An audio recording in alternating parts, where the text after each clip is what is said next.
মাটিয়া শিক্ষাখণ্ডৰ অন্তৰ্গত হোতাৰপাৰাস্থিত গৰুপুৰাটাৰী প্ৰাথমিক বিদ্যালয়ত শিশু মেলা।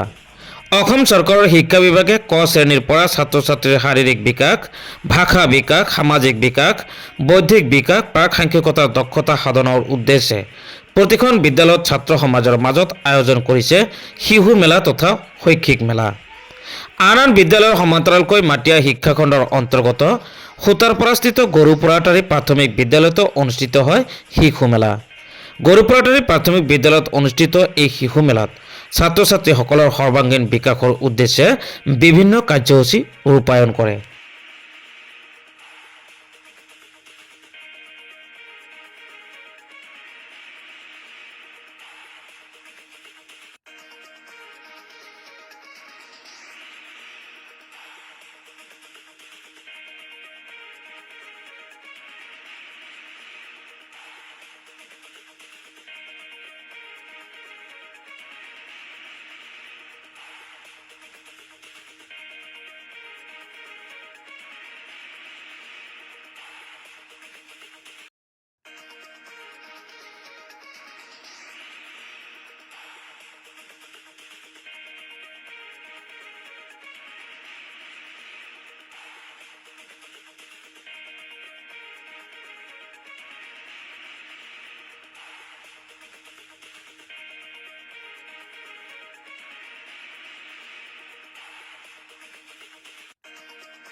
আজি আপোনাৰ স্কুলত শিশু মেলা চলি আছে না?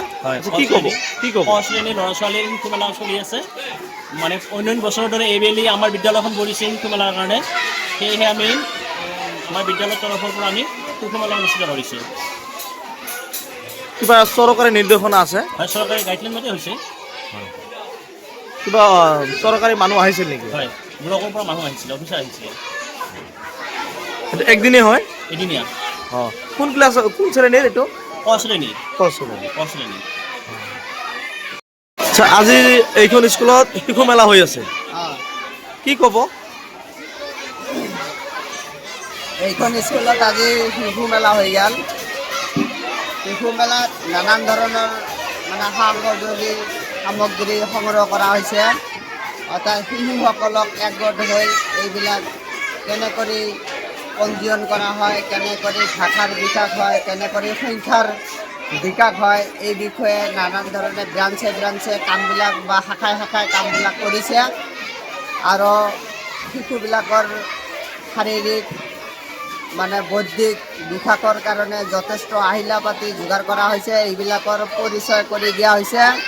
আৰু ভাষা কেনেকৈ ক'ব লাগে এইবিলাৰ বিকাশৰ কাৰণে যিখিনি সা সামগ্ৰী দৰকাৰ সেই বস্তুখিনি সঁজুলিখিনি আমি সংগ্ৰহ কৰি শিশুসকলক মানে দেখুৱাই দিয়া হ'ল, পৰিচয় কৰাই দিয়া হৈছে আৰু তাৰ লগতে শিশুসকলৰ অভিভাৱকসকলে আহি শিশুক লগত লৈ আহি মানে শান্তিপূৰ্ণভাৱে কামখিনি মানে কৰি আমাৰ মানে এইখন বিদ্যালয়ৰ যে প্ৰধান শিক্ষক আৰু আমাৰ এজন মানে বিষয়া কৰ্মচাৰী বাইদেউ আহিছিল, তেখেতসকলক লগত লৈ আমি শান্তিপূৰ্ণভাৱে এই শিশু মেলাখন আমি মানে উদযাপন কৰিলোঁ। বিদ্যালয়খনৰ নাম কি? বিদ্যালয়খনৰ নাম হ'ল গৰুপ্ৰাটাৰী প্ৰাথমিক বিদ্যালয়। কোন শ্ৰেণীৰ কাৰণে শিশু মেলা এখন পতা হৈছে? শিশু মেলা এইটো পতা হৈছে ক শ্ৰেণীৰ কাৰণে। তো কিবা চৰকাৰী নিৰ্দেশনা আছে? চৰকাৰী নিৰ্দেশনা আছে আৰু চৰকাৰী নিৰ্দেশনা অনুযায়ী এই শিশু মেলাখন আমি উদযাপন কৰিলোঁ।